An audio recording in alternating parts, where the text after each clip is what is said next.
This is Dolany TV, ladies and gentlemen. Good morning and welcome back to another edition of Edmonton Oilers discussion here on the channel today. A Halloween discussion and a spooky discussion because we're talking another costly contract potentially coming into our Edmonton Oilers organization. But that, of course, will break it all down as to how that would have to work and such. But I think right off the bat, ladies and gentlemen, the best news that we can get out of anything is for anyone that was concerned when we kind of announced there a couple of weeks ago when Ken Holland said he was pretty much done. Anyone that was concerned that that meant it's game over, Mike Smith signed, that's it. The Oilers roster is set in stone, we're done. I think the news of Dominic Cahoon, right, kind of still the ties there. And then the news today popping up all over Twitter about Mike Hoffman potentially coming to the Oilers. And this, I mean, the best way I've seen it is how Low Tide put it on his website, Low Tide from TSN 1260, how he put it basically saying, like, look, it's a distant thing, very unlikely to happen, but it signals that somebody like a Dominic Cahoon or an Athanasiou, who we revisited the other day in a video, that's a more likely move because A, it's cheaper, B, it more fits kind of what the Oilers are looking for, and then yada yada yada, right? So this is where it gets really interesting because, like I said right off the top, is you have the Oilers still interested in players, still interested in making another move if the move can be made or if the move is right. And I guess that's kind of the question overarching this whole video as I discuss things about Mike Hoffman and what the right fit for the Edmonton Oilers is, because this is the biggest free agent fish out there in the NHL as it currently stands. And really, we haven't heard much movement in any direction for Mike Hoffman. Yes, when it comes to the Oilers and Mike Hoffman, we've heard kind of rumblings all along. Way before, probably even closer to the trade deadline. We were hearing rumblings. If it weren't the trade deadline, it would be free agency and such. So for Mike Hoffman now, you've got a situation where he's, all this time later, we're the last day of October. We've been in free agency now 3 weeks and a day, and he's still out there floating around in La La Land, and we don't have any clear indication as to what's going to happen for Mike Hoffman, other than he's still somewhat connected to potentially landing with the Edmonton Oilers.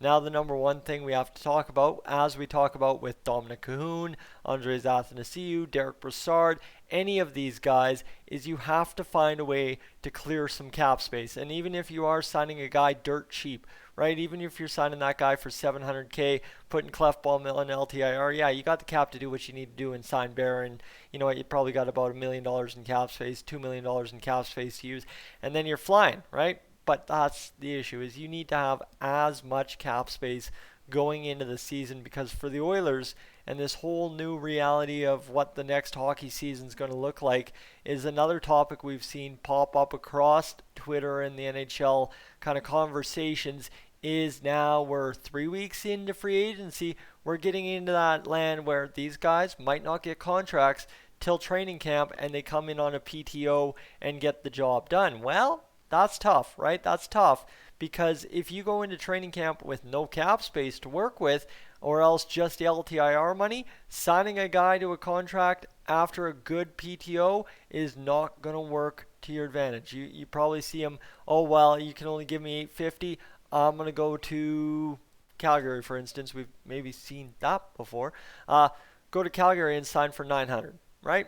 That's a total possibility. And I mean, it sucks when you see that kind of stuff happen, when you've brought a guy into camp, meshed him with your guys, let him succeed, and then all of a sudden he goes elsewhere on a PTO and signs a contract. Well, that's tough. And for the Oilers, you can't afford that if you're going to wait until then to add some guys. So that's the kind of deal here is, you know what, right now we've got linkage to guys still in the free agent market. We're not talking about linkage via PTOs at this point. We're still talking about potentially signing guys to a contract, whether it be Hoffman, whether it be Athanasiou, Dominic Cahoon.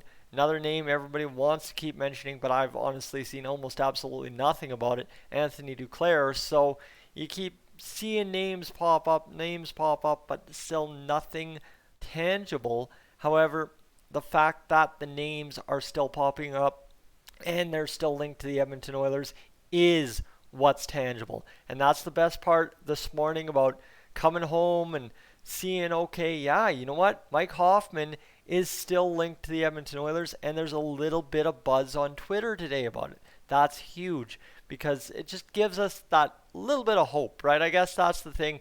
In a position I'm in where I create content on the Edmonton Oilers as often as humanly possible, well, yeah, okay. In my position, that's huge because there's Oilers content to talk about right here, right now, as I'm doing.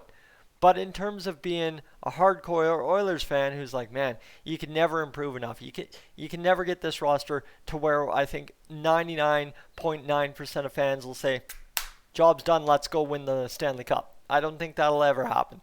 That's how Edmonton Oilers land works. I know that in and out. No matter who's on the team, there's always an ability to improve, yada, yada, yada, yada.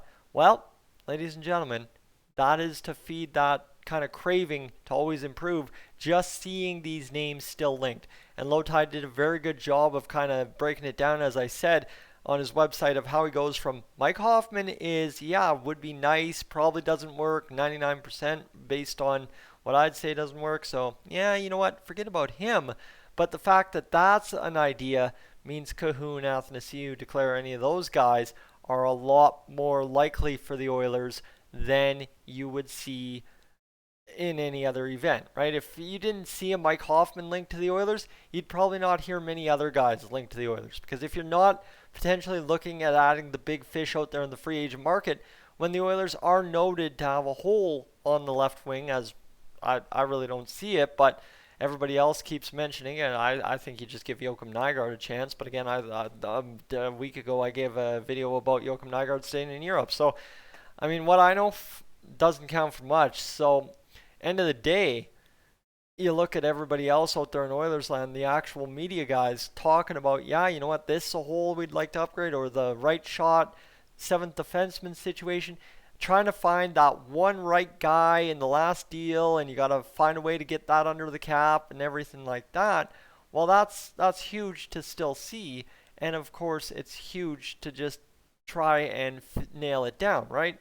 Because now you have kind of a linkage tier system of if you're linked to Mike Hoffman, that means X, Y, and Z players are a lot more likely for your team at this point, our team being the Edmonton Oilers, and they still fit the bill. And that's the thing, right? Linkage and.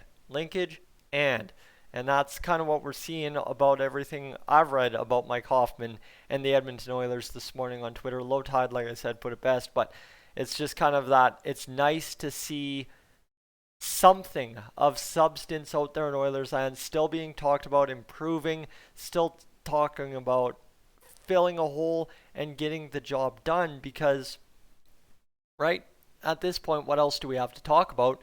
Not much until we start getting next week or the week after into the NHLPA, NHL return to play protocols for the next season. That's our next kind of news cycle topics here in Oilers land, but for right now, we're still in that kind of wishy-washy, it's free agency, but we're 3 weeks stale, and we're a long ways away from camp, so we're not talking PTOs, and we find ourselves kind of now on a linkage and system where, yeah, you want to be linked to the top fish in the free agent pool because that means you're still active, but it also means that you're more likely to settle for the lesser guys based on the Oilers cap situation, based on the Oilers roster makeup, and based on what you can kind of achieve with one of the lesser prestige guys, I guess, in the free agent market outside of Mike Hoffman, right?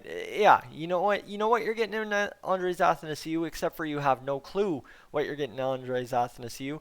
Anthony Duclair, after a great year in Ottawa, looks like he'd fit. And then, of course, Dominic Cahoon makes 110% because then you move Nuge to the top line and you give Leon Draisaitl his left winger, and away you go.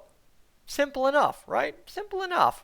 But it's just nice to kind of still be able to go through those mental hoops and those mental kind of jumps because we are still linked to guys, meaning there's still a possibility to fit some more puzzle pieces together and see the big picture that Ken Holland's trying to paint.